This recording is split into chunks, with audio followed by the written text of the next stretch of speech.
Representative Duffy, as you've taken a look at some of the things that Mr. Obama has said from his statements about forcing Congress to do things, to what we saw when cap and trade didn't go through, but the Environmental Protection Agency really made it a de facto law through the back door.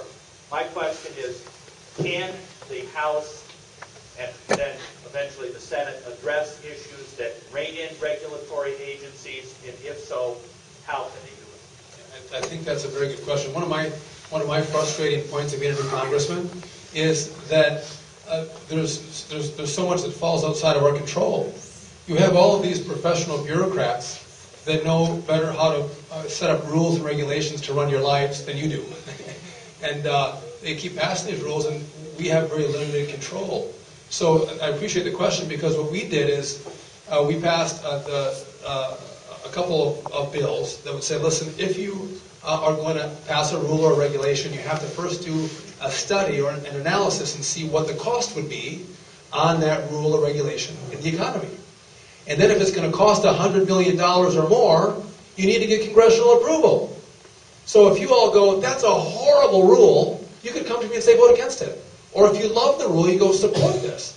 But you engage a representative democracy in a way where your member has a voice and a say in some very powerful rules that are going to be imposed on you.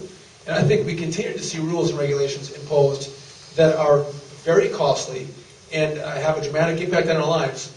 And your congressman has no control over it. I don't know that that is the way our founders believe this government should be set up. And we're trying to change it. It passed the House. Again, it's stuck in the Senate.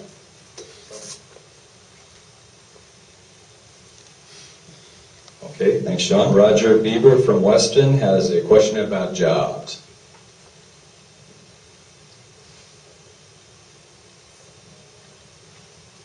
Yeah, I hear a lot about jobs out of Washington, and what I can't figure out is why this is so hard to figure out.